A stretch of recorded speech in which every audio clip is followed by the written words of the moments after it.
What's up, Capoeira Nation? What's up, beautiful Capoeira Nation? Welcome back to the Capoeira Experience podcast. Thank you so much for tuning in for the second part of the interview with Mestre Ferradura. This interview was super fun. I learned so much, man. I learned from his experience how the difference of the capoeira. So, and these are going to be the points that we talk in this podcast. Okay, so we talk about like the difference. I asked him, what is the difference in between the capoeira when he started and the capoeira today's days. We talk about that difference. We also talk about like how capoeira used to be so aggressive at that time when he started, and the difference today's days is not as aggressive. In the sense of like, when I started, I personally, Caxixi, this voice that you're listening right now, when I started in 2001, capoeira in Venezuela was pretty aggressive. It was very aggressive. To be honest, there were couple rivalities the old school of the two groups. I don't want to mention groups, but the two groups I started with, when I started in capoeira, there were two groups. I think that let me break it down this way. And capoeira was very aggressive back then. Okay, so we talk about that. We mentioned, we go a little review over that, and we talk about how the difference in between these two capoeiras are very different. How the woman today's days, because it's less aggressive, the woman presence in the capoeira community is stronger, which is really dope. I think it's really cool. And we also talk about how the approach is so professional today's days about capoeira, and people are researching many ways to approach students, to approach a new audience in capoeira, and new practitioners, to acquire new practitioners into your school, and how that works. And we are turning into a very professional generation, and because we're setting up this standard, I feel like here to not too far in the future, this is going to be very cool transition in between, especially now that we have so much technology to these days to approach people, to reach people, and thanks to technology we can be more professional about the approach in capoeira. And there's so much stuff. We also talk about his researches, and the research he mentioned some of his research, but we go a little bit more into the music, when he was researching about music, and how during these years we've been lacking with his understanding and his research. He kind of like got to the point of saying, like, in the capoeira community, yes, we have many aspects, but there he mentioned something really funny, and I'm gonna let that I'm gonna let it there for you to find out what he says about we can be really good at everything, but we are good at everything, but we're not excellent at one thing. So and it can go two ways. It can be really good or it can be really bad. And listen to his words, and listen it on a perspective with an open mind on his wisdom when what he shares in here. Because if you go to the website, again, I'm gonna leave all the links below, either on the YouTube channel, either on the notes of the podcast, for you to see his work and his approach in the community. And what I really like about these kind of works, about capoeiristas like him, is he back up his words and his what he says here in the podcast with his actions. And again, um, it's going to sound a little bit rough, but I believe on actions, and I believe on what people do, not what people say. So if people talk too much about unity, but they are very selective in their unity. So it doesn't become a unity at all. It becomes a unity inside their circle. So I think my personal perspective, and again, it's my personal perspective. And I think when we talk about capoeira and unity and unified community, I'm not going to see logos. I'm not going to see people. I'm sorry. I'm going to see people. I'm not going to see logos. That's what I mean. I'm not going to see logos. I'm not going to see your capoeira style. I'm going to see the people behind that. Okay. So it's going to see, for me, it's about people, man. It's about people. And we have to unify people.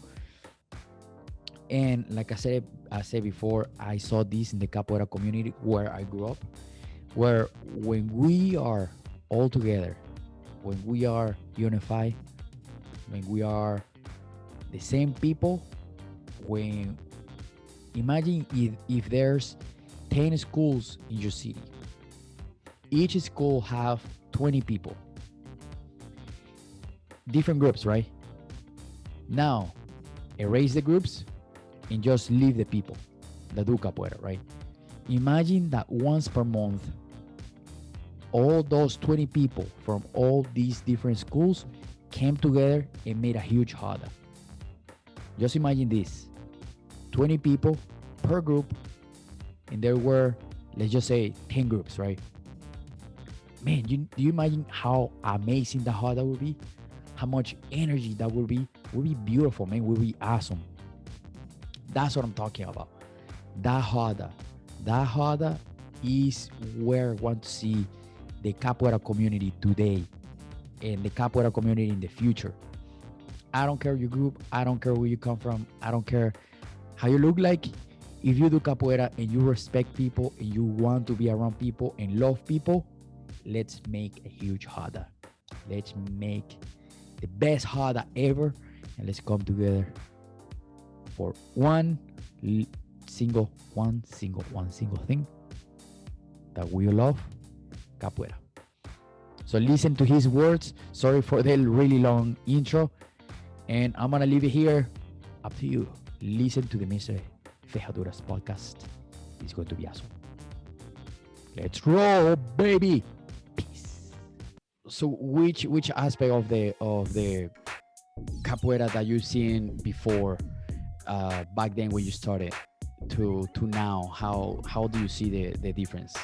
What? So you started in what year again? 91. 91, and from 91 to now, how do you see the capoeira community around the world, or wherever you travel? Well, it's like the one thing that it's very clear that capoeira has only improved. Then I'm talking about the capoeira community itself, the games, the environment. We're living a golden era of capoeira. It's like there has never been so many people teaching, living off capoeira, 100%. Traveling around, making an economy, being able to support their families with dignity, all through capoeira. That's unheard of. When I began, for example, the guys that nowadays have groups and live off capoeira, many of them had other jobs. They had normal jobs in daytime, and they would teach at night. That's awesome. And many of them have made a career. And that all started in the 90s. Until the 90s, that very, very few people lived off capoeira. Yeah. It was like, we could name them. It was like a handful of people. Oh, yeah. Who lived off capoeira. And even less who had enough to support their families, who lived off capoeira but had enough to support their families, pay for basic expenses for their children. and Yeah. have some social security. 100%. And nowadays, you see that all around the world, people have succeeded. There is a professional approach to capoeira. Yeah, And 100%. that's really, really good. So that's one aspect. The second aspect, it's about the game itself. Nowadays, we don't see people like delivering soccer kicks in other Okay. people's faces. Yeah, yeah, You don't see people slamming people with their heads on the floor yeah, yeah. So you anymore. mean it's less aggressive as before? It's way less violent. No. Way less violent. There is like no comparison. Yeah, yeah. No comparison to what it was in the 90s when I started. That was the default way of playing capoeira was fight. Yeah, yeah, Fighting was structural yeah, part of the game. If you wanted to be respected as a capoeirista, you needed to be fighting. yeah, yeah, Nowadays, it doesn't even make any sense. Like yeah. most capoeiristas nowadays, if they start fighting, they in time in not very it won't take long until people put them to the side. 100%. Yeah, and you start They breaking. fight all the time. They'll be closing doors Yeah, yeah, everywhere. They'll be yeah, cut out of most rodas, of most events. It's so capoeira has um, got got better in this sense, and that also helped the improvement of women. 100%. Yeah, yeah. More When inclusivity. when violence decreased, women participation went up, increased, and there is like so many more women playing good capoeira nowadays, Yeah, playing yeah. really And well leading and schools too. leading schools, Yeah, yeah, which is teaching, beautiful. Yeah, and playing capoeira with men in a non-violent way. correct. Because Yes. like in the beginning of the 90s, you did have women playing, but many times they needed to be fighting, Yeah, to be fighting other women or to be fighting other men. yeah, yeah. And It of was more course, more male and masculine dominance, right? yeah, Yeah, yeah, of course. yeah. So that's another aspect that it's been like improved in capoeira. It's got so much better as well, and also social recognition all around 100%. Yes. Brazil. All around Brazil nowadays, people tend to respect capoeiristas as socially acceptable people, Yeah, yeah. which back then was like quite strange. Being a capoeirista, like full-time capoeirista, would be something very weird. Okay. People would ask you like, "What you do?" Say, "I do capoeira," and they go, "Okay, but what do you do? What else? Yeah. What do you do for a living? What do you Yeah. do to make money?" Capoeira is just like a hobby thing. Yeah. Yeah. And then nowadays it's like way more common. So, "Oh, what do you do?" Like, "I'm a capoeira teacher." "Oh, nice. My kid did capoeira in kindergarten." Yeah. Yeah. And they're, That. I know this guy. I trained when I was in the gym. It Yeah. was a capoeira school. Yeah. Yeah. I've gotten some of those people that they say like, oh yeah, you do capoeira, you teach capoeira. Oh, I did capoeira somewhere, with like 10 years ago or something like that. I think that these are the main differences.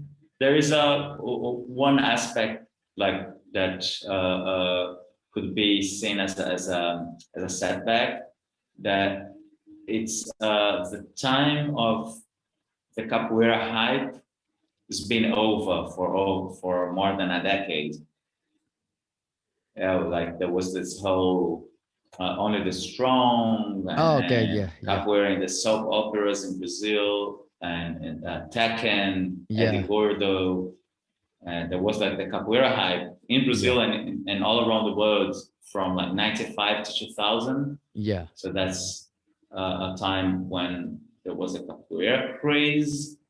Everyone was doing it, and everyone knew what it was about. It was very trendy. Yeah. And then around the 2000s, it started to decrease to a point where nowadays people might know what capoeira is, but most people don't have a clue. Yeah. Yeah. And even to these days, there's a lot of people in Hollywood that still do capoeira to keep in shape and to keep the agility, and there's actually few capoeiristas that they do some shows for some like Netflix and stuff. Yeah, yeah, it's really cool. And what is what do you think it will be from your own perspective, the improvements that we can do in the capoeira community? We ourselves, Yeah, here today's days capoeira community that we can improve. well, I think that the first thing is to think globally, Yes. to get the mentality more advanced, more progressive, and thinking more about how similar we are to each other and how we can work together and how we can build small capoeira communities that can interact and strengthen links. Yes. That's I think it's the way forward, you know, for Yes. people, and that's not an easy task because it's very entrenched in capoeira mentality. The backward idea that you belong to a certain group identity and you need to be group thinking Yeah. and you need to comply with whatever the group says. And that also goes along with hierarchical ambiguities. Yeah, we have this hierarchical structures in capoeira which are not made to be inclusive. Yeah. On the Yeah. contrary, Yeah. they are made to be exclusive. Yeah. There's like an exclusive section of capoeira where only the enlightened ones will go in. Yeah. So we have a challenge to change this mentality, and like see, like it doesn't matter your rank; 100%. it matters just for the hurdle. Yeah. Yeah. You know, if you play well and if you're a good performer, then you're going to perform. But it doesn't make you a better person, or you shouldn't be more respected because you're better at capoeira or you're a master in capoeira or you're Yeah. whatever. You don't. There's no reason for you to feel like you deserve more respect just because you have a badge. Yeah. 100%. Or graduation, or yeah. Yeah. I agree with that. Yeah. It's just people need respect just because they're people, and is again, it's about people. And I think we just like, if we set that respect, that would be the definitely capoeira can improve in other aspects though, of like especially the social aspect. Yeah. Yeah. And I see in the background that you have some music, and you also mentioned that you have music in your one of your courses. Is it one of the courses? Oh, yeah, yeah. Yeah. Yeah, the how do you find the interest on the capoeira music? What is your thoughts about that? Well, in my personal journey, I needed to learn more. I needed to acknowledge that there were a lot of things that I didn't know Yeah. because it wasn't easy for me. Music wasn't something that I just picked out of the blue. There was so much I could learn by practicing on my own and by spending time and energy trying to repeat technically, exercises and drills and rhythms that I saw other people perform and try to learn that way. Yeah.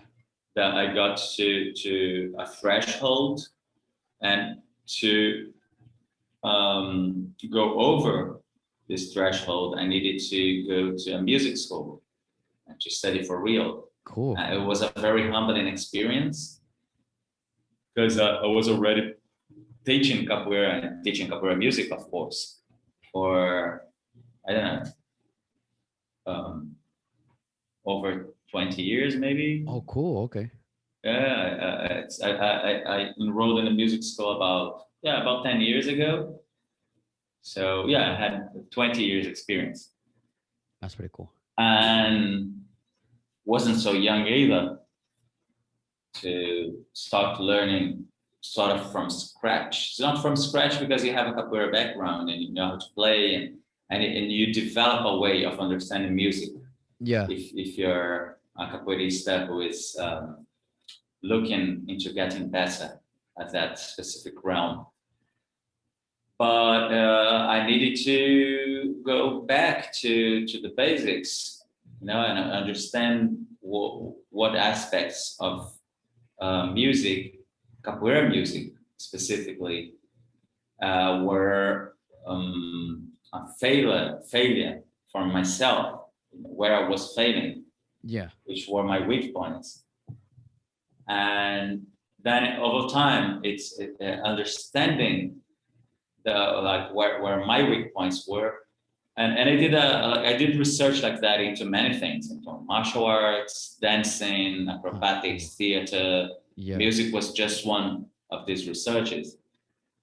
When I finally understood which were the main capoeira aspects that most capoeiristas didn't master, music was there, was always there, it still is. Like most capoeira people, even the good ones, don't really master basic aspects of music. Yeah. They lack, we as a community, we lack basic understanding of what we're doing. When I talk about basic understanding, I'm talking about literally the base. If you understand the basic, maybe we were doing the base, but we don't understand it. Yeah. Well, which one were we like 3 keys to find out those basics from music?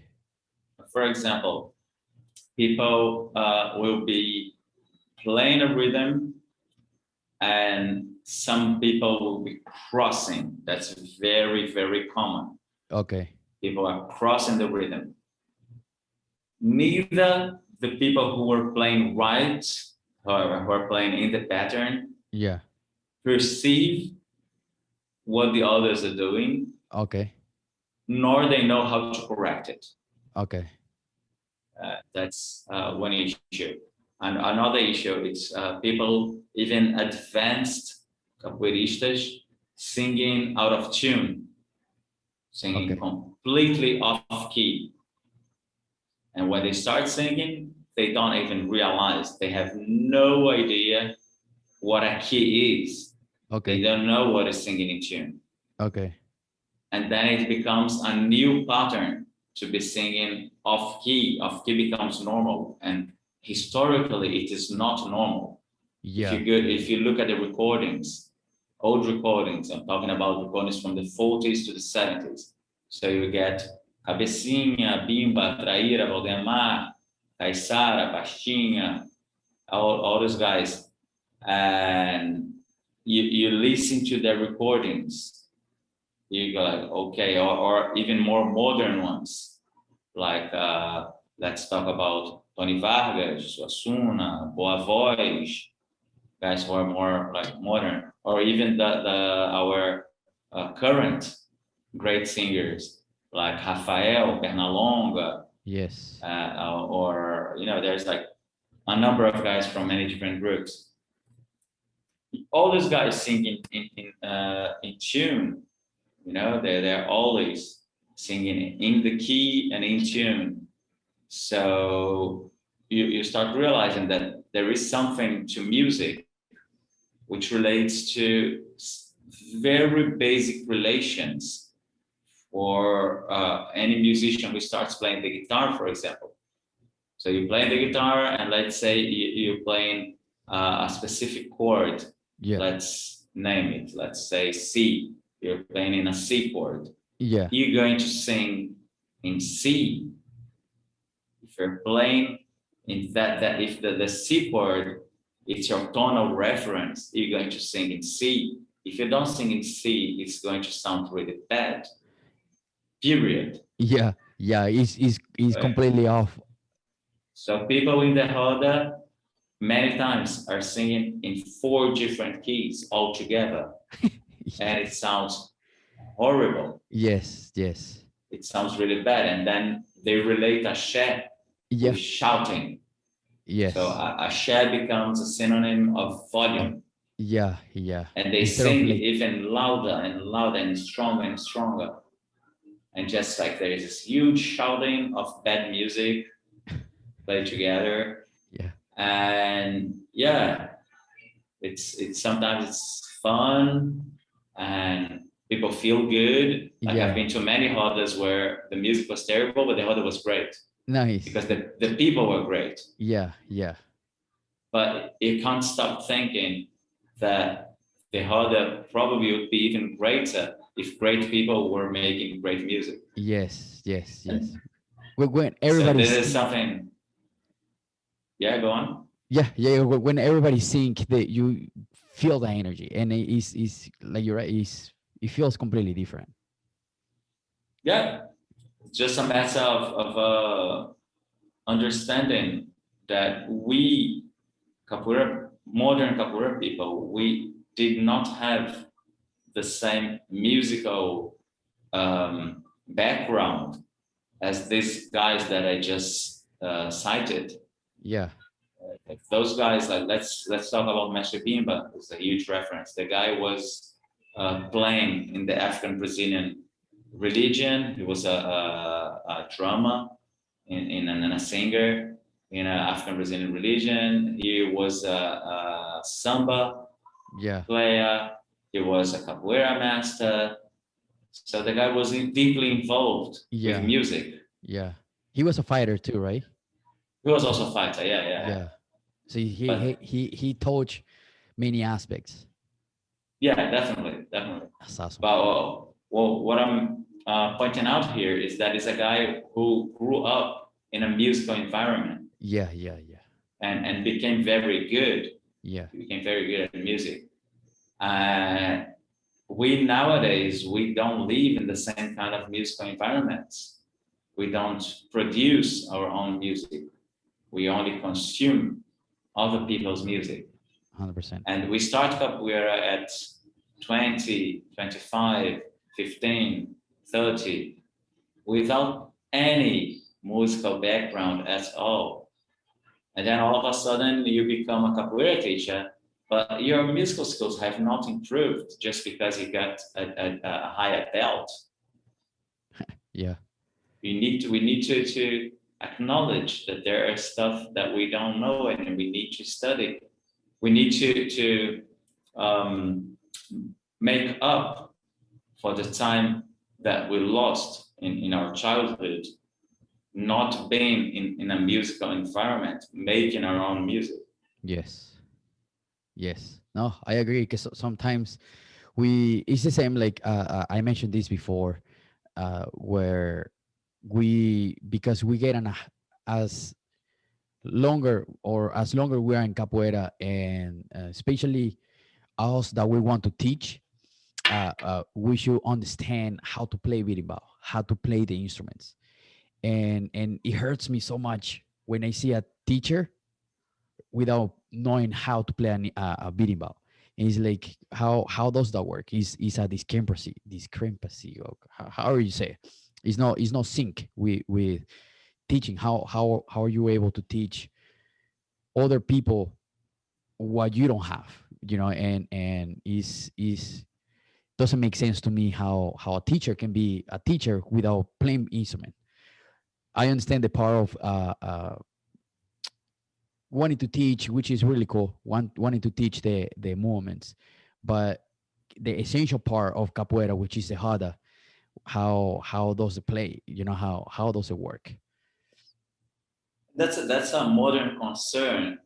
If you go historically backwards, there are a lot of capoeira masters who didn't master the instruments, Okay. who Okay. couldn't play rimba, who couldn't sing well. Yeah. That's what you're talking about. It's a very specific need for current capoeira teachers to make a living. Okay. So if you are going to make a living of capoeira, you need to have the tools. So Yeah. a Yeah. capoeira teacher nowadays is someone who doesn't just play capoeira, uh, fights in the sense that capoeira it's also got aspects of martial arts. Uh, it's someone who does acrobatics because you need to do shows at some point of your life, and acrobatics play a huge role in it. You need to be able to make music, to sing, play an instrument, which is another language. Music is another language. You need to For sure. master For sure. another language. And apart from that, you also need to dance samba and be able to play samba instruments, batucada instruments, and perform makulele Yeah. and other stuff that will be useful for shows. You need to be good with people, a sort of psychologist as well, to have your students motivated to train and so on. There's so many different aspects to a capoeira teacher nowadays Yeah. that were just not part of of the concerns that people had 30 or 40, 50 years ago when capoeira was not a profession in itself. And Yeah. you could be a master and come to a roda and just play capoeira, and you could be teaching and your students would learn how to play instruments because there were other people who played. Yeah. And I know many masters like this who they couldn't play their students were good Yeah. because they were interacting in an environment. Yeah. So it's I wouldn't I wouldn't make this assumption that all capoeira masters play good music, all capoeira teachers play good music, and that's a requirement for a capoeira teacher. Yeah. On the other hand, even I myself in the Brincadeira de Angola course, the online course, acknowledge the need of today's teachers, the need of today's teachers to master basic skills in these instruments, For sure. because it's part of what you need to have to apply capoeira as a comprehensive tool, educational tool, Yeah. to get to the full potentials of capoeira. You need to master the music. So one of the last assets in the course is for people to record a video of themselves Oh, cool. Okay. playing all the instruments and singing different songs. Nice. Okay. So that's you need that if you want to teach nowadays, especially children, Yeah. Yeah. For sure. and you don't master basic aspects of berimbau, pandeiro, drumming. It will be hard. Yeah. Yeah. Yeah. And it's very, very wide information that we can access to. I mean, there's so many ways to learn still, and to learn. There's so many tutorials on YouTube of people teaching all these instruments, and like we mentioned before, the internet give us access now to learn many stuff, even music. Now with your course, learning how to teach kids and adults, and is the information is there now. It's up to us get access to this information. Absolutely.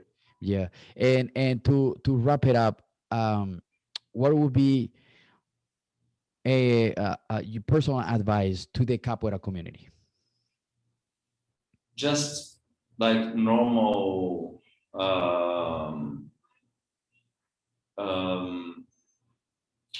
well, you mean now the coronavirus situation, or in general? Just in general, yeah. Okay. Well, in general, I would just keep with my speech, like unite. Nice. Just we need the unity. It's like we are not unifying all ideas, and people don't need to behave the same and to think the same way. But if we acknowledge what we have in common, everyone will benefit. Everyone 100%. will benefit from understanding that we have the same feelings, the same needs, the same challenges, and people will understand that once they start hanging out together and saying how they can improve the environment and people around themselves when they unite, when they start doing things together, then that will help a lot. That's yeah, I'll just stay with that.